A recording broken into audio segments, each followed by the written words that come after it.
हमें तो मुद्दों की लड़ाई लड़नी है। राम के नाम का खुद मिसयूज कर रहे हैं। मेरी लड़ाई जो वो है गलत और सही की लड़ाई है।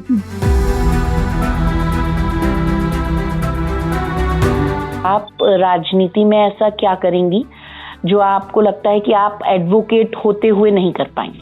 पॉलिसी जहाँ पर बन रही है उन पॉलिसी मेकिंग का अगर हम हिस्सा बनते हैं तो शायद ज्यादा बेटर कर सकते हैं। तो एक हम कहेंगे कि वकालत का प्रोफेशन अन्य प्रोफेशन की तरह से एक वहाँ पर लिमिटेड हूँ मैं, लेकिन इस फील्ड में आकर के ज्यादा बेटर कर सकती थी, इसलिए मैंने किया पॉलिटिक्स ज्वाइन। तो कहाँ से चुनाव लड़ेंगी और क्या तैयारी है उसको लेकर आपकी?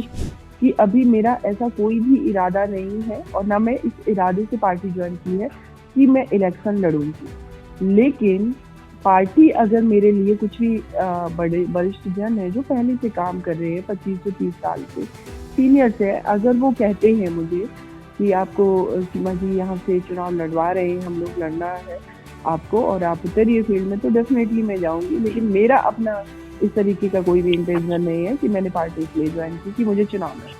कि आपने कांग्रेस या बीजेपी ज्वाइन क्यों नहीं की? क्योंकि बीजेपी तो देखिए सत्ता में है और कांग्रेस भी महिलाओं को तवज्जो दे रही है, तो आपने इस पार्टी का ही चुनाव क्यों करा?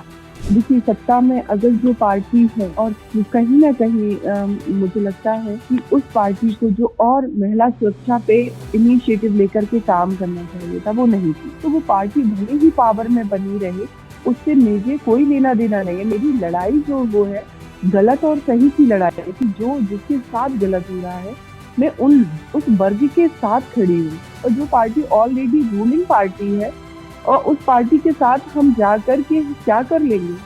हमें तो मुद्दों की लड़ाई लड़नी है। क्या वाकई ऐसा है कि महिलाएं अभी सुरक्षित हैं यूपी में? ये सब लिस्ट है मेरे पास। मीडिया में जो मैटर हाईलाइट है सिर्फ वो मैटर नहीं है, बहुत कुछ हिडन हमारी बेटियां निकल नहीं सकती। मजबूरी ये है उनकी कि स्कूल ड्रॉप उनको करने पड़ जाते हैं।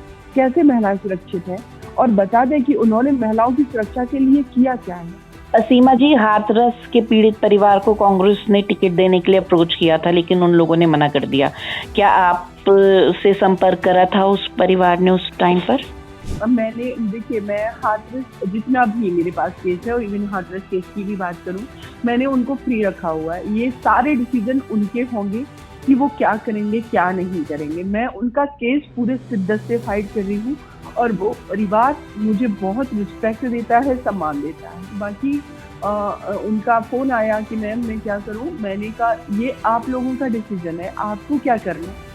मैंने कभी उनको कभी ऐसे करके नहीं बोलती हूँ कुछ भी, क्योंकि वो उनका अपना तरीका है, तौर तरीका है, जो भी चीजें हैं। लेकिन सीमा जी, आपको लगता है कि राम मंदिर का फायदा होगा योगी जी को?